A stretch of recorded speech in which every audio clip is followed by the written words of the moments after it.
की 4-5 गावाला हा उपक्रम चालू होता हनुमान चालीसा शिकवण्याचा। एक दिवस स्वामीजींचं बोलणं झालं, स्वामीजी म्हटले तू काय करतोस? त्यांना सांगितलं की 4-5 गावाला हनुमान चालीसा करतो। त्यावेळेस स्वामीजींच्या मुखातून वचन निघालं तुझे 100 गाव होतील म्हणे हनुमान चालीसा।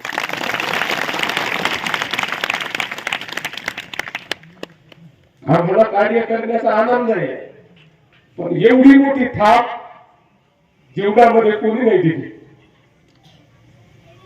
स्वामीजी म्हटलेले 100 गाव आम्ही ठरवलं, वाणी महाराज असेल, मी असेल, की स्वामीजींच्या वचनामागे चालायचं। आजपर्यंत आमच्या जीवनामध्ये 22-25 वर्षाचा काळ झाला, एकही वाक्य स्वामीजींचं व्यर्थ गेलं नाही।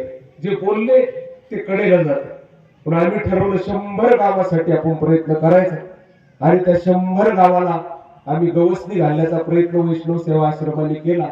आणि एक दिवस परत एकदा काही काळ निघून गेल्यानंतर स्वामीजींचं म्हणणं आलं, अरे मला तुझे जे लेकर आहे ना, हे गावोगाव 40 गावात काय जेवढे काय असतील ते त्याचा अहंकार मला घ्यायचा नाही या व्यासपीठावर।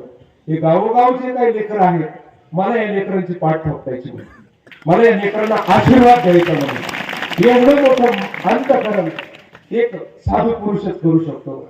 म्हणून महादेवाची कृपा मी तुम्हाला आवर्जून सांगतो, हनुमान चालीसा हा ग्रंथ जर महादेवाची स्तुती आहे तर मी आज असं तुम्हाला म्हणेल, काय महादेवाची स्तुती जर हनुमान चालीसा आहे तर त्या हनुमान चालीसेचं फळ स्वामीजी आहे। एखाद्या जीवनामध्ये ग्रंथ वाचतो, ग्रंथाचं पारायण करतो, अनुष्ठान करतो, तर त्याची एक इच्छा राहते काय की माझ्या जीवनामध्ये मला याचं काहीतरी फळ भेटावं।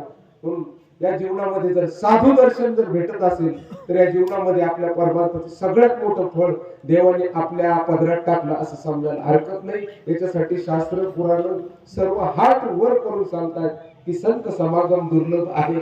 म्हणून स्वामीजींनी मोठं मन केलं।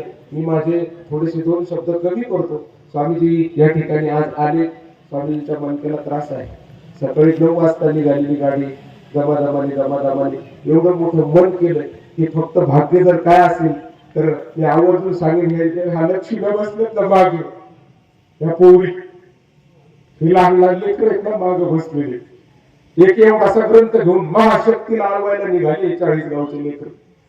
छोटासा ग्रंथ आहे हनुमान चालीसा, पण महाशक्तीला गवसणी घालण्यासाठी निघाले। हे जर स्वामीजी आज येत असेल तर हे तुमच्या सगळ्याच असणार समष्टी प्रारब्ध घेण्यात, सगळ्यांच्या प्रारब्धाचं फळ, सगळ्यांच्या साधनेचं फळ आज आपल्याला स्वामीजीचे वचन ऐकायला भेटणार आहे।